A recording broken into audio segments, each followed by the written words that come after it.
রান্নাঘর থেকে প্রত্যেককে শুভকামনা জানিয়ে আজকের পর্ব শুরু করছি। আজ আমি বর্ষার লঙ্কার একটি রেসিপি নিয়ে এসেছি, যেটা শুধুমাত্র লঙ্কা দিয়েই তৈরি। আমরা লঙ্কা অন্যরকমভাবে ব্যবহার করি, বিভিন্ন তরকারির মধ্যে ব্যবহার করি, কিন্তু এই যে বর্ষার লঙ্কা এত মোটা মোটা, এত টেস্টি লঙ্কা, যেগুলোকে অনেক সময় দেখেই মনে হয় কাঁচাই খেয়ে নেই, সেই সব লঙ্কাগুলো রান্না করলে খুবই ভালো লাগে খেতে। আর লঙ্কার যে পুরো গুণাগুণটাও সেটা পাওয়া যায়। তো এইরকমই একটি লঙ্কার রেসিপি আমি নিয়ে এসেছি। আমার এই লঙ্কার রেসিপিটা রান্নাটা খুব ভালো লাগে বলে আমি শেয়ার করছি। এখানে এই লঙ্কা, এরকম মোটা মোটা লঙ্কা আমি মাঝখান দিয়ে একটু ফাটিয়ে নিয়েছি, চিড়ে নিয়ে এখানকার যে বিচিগুলো সব বের করে নিচ্ছি।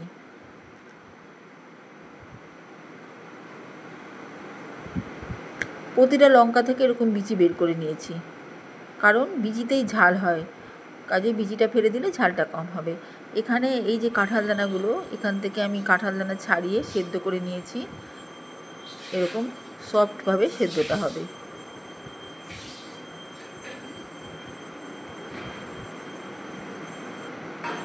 এখানে আমি একেবারে লাল পাকা কুমড়ো, যেটা এই কুমড়োটাই আমার এই রান্নাটায় দরকার, কুমড়ো কুচি কুচি করে কেটে নিয়েছি। এখানে লঙ্কাটা আমি একটু জলে নুন হলুদ দিয়ে সিদ্ধ করে নেব।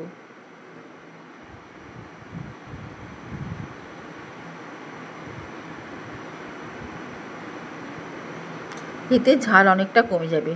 এইরকম ফুটতে ফুটতে পুরো জলটা যখন অনেকটা টেনে আসবে, তখন আমি নেমে লঙ্কাগুলো ছেঁকে তুলে রাখবো।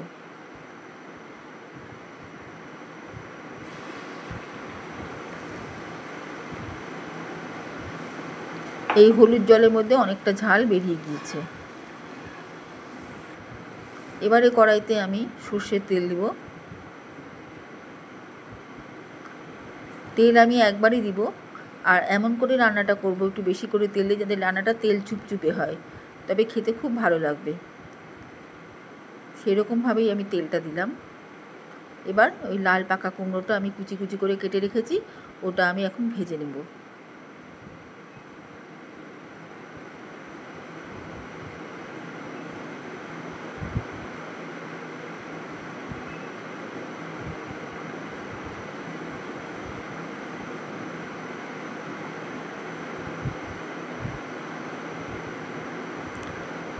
হলুদ গুঁড়ো দিয়ে দিলাম, লবণ,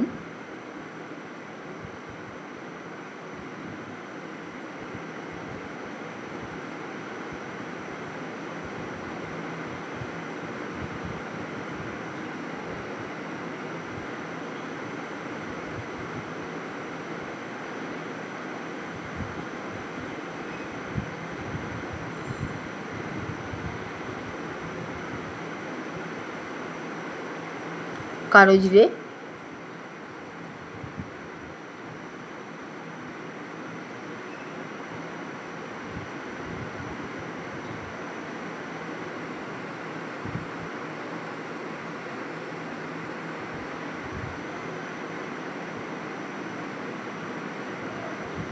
কুমড়োটা কিন্তু এবার লাল করে মুচমুচে করে ভাজা হবে। এই সময় একটু লঙ্কা গুঁড়ো দিয়ে দিলাম। লঙ্কা গুঁড়ো না দিলে এই টেস্টটা খুব একটা খুলবে না। এখানে জিরের গুঁড়ো দেইনি, লঙ্কা গুঁড়োটাই দিলাম।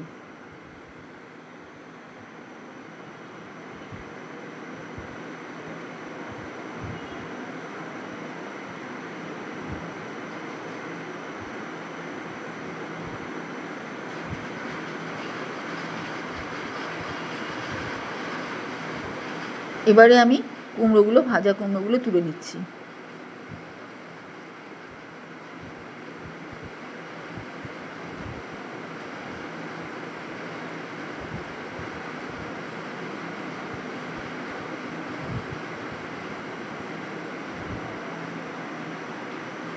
সেদ্ধ করা কাঁঠাল দানাগুলো দিয়ে দিলাম। এই যে কুমড়ো ভাজার তেল, এতে আমি কষিয়ে নেব, তাদের টেস্ট হবে ভালো।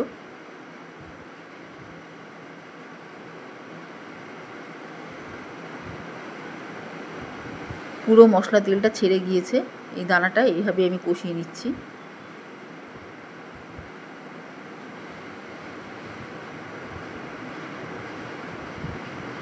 এই দানাটা কিন্তু সেদ্ধ করা আছে।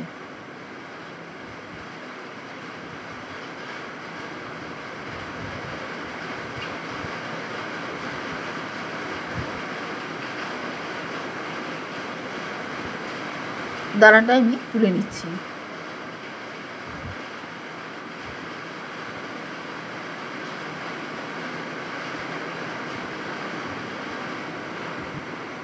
এবারে আবার আমি কড়াই বসিয়ে এবারে সেদ্ধ করা নুন হলুদ দিয়ে সেদ্ধ করা লঙ্কাগুলোকে ভেজে নিব।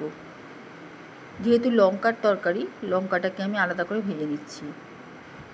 এই রান্নাটাতে একেবারে মুখ ছেড়ে যায়, খুব রুচি হয় মুখে। আর ঝাল সামান্য ঝাল ঝাল থাকে, বেশি একটা ঝাল থাকে না, কিন্তু খেতে ভাল লাগে ঝাল মিষ্টি দিয়ে।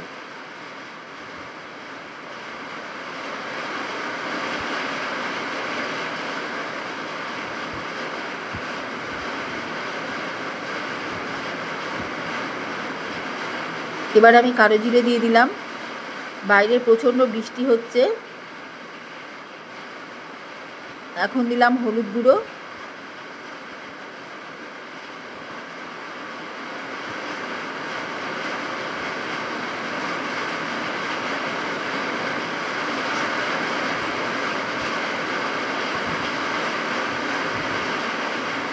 লঙ্কা গুঁড়ো দিলাম, জিরের গুঁড়ো দিলাম একটু সামান্য। এ সময় আমি একটু চিনিও দিয়ে দেব।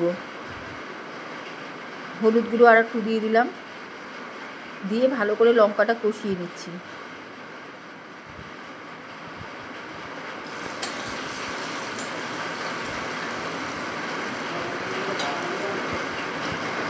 এবার এই মশলা তেলের মধ্যে ভাজা কুমড়োর পেস্ট দিয়ে দিলাম।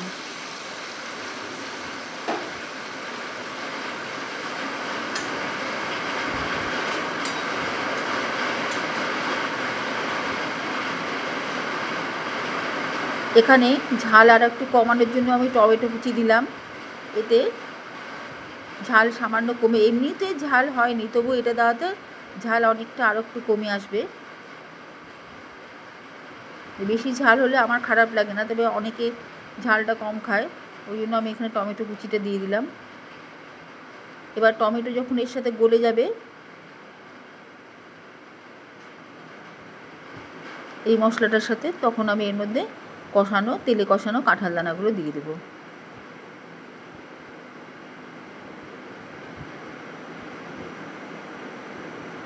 এখানে এই সময় একটু হিং দেওয়া যেতে পারতো, আমি এমনি প্লেন রেখেছি লঙ্কার স্বাদটা পাওয়ার জন্য। কোনো ফ্লেভারই আমার কালো জিরে শুধুমাত্র আছে, এটাই আমার ভালো লাগবে, ওই জন্য আমি, কিন্তু এই সময় একটু হিং দিলেও দেওয়া যেতে পারে।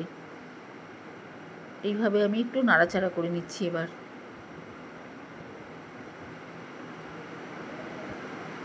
প্রথম পাতে এইভাবে লঙ্কার তরকারি দিয়ে ভাত খেতে খুব ভাল লাগে।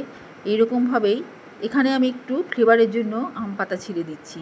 যেহেতু রসুন পেঁয়াজ এখানে যাবে না, আম পাতার যে মিষ্টি গন্ধটা এর সাথে খুব ভালো ম্যাচিং হবে, ওই জন্য আমি আম পাতাটা দিয়ে দিলাম।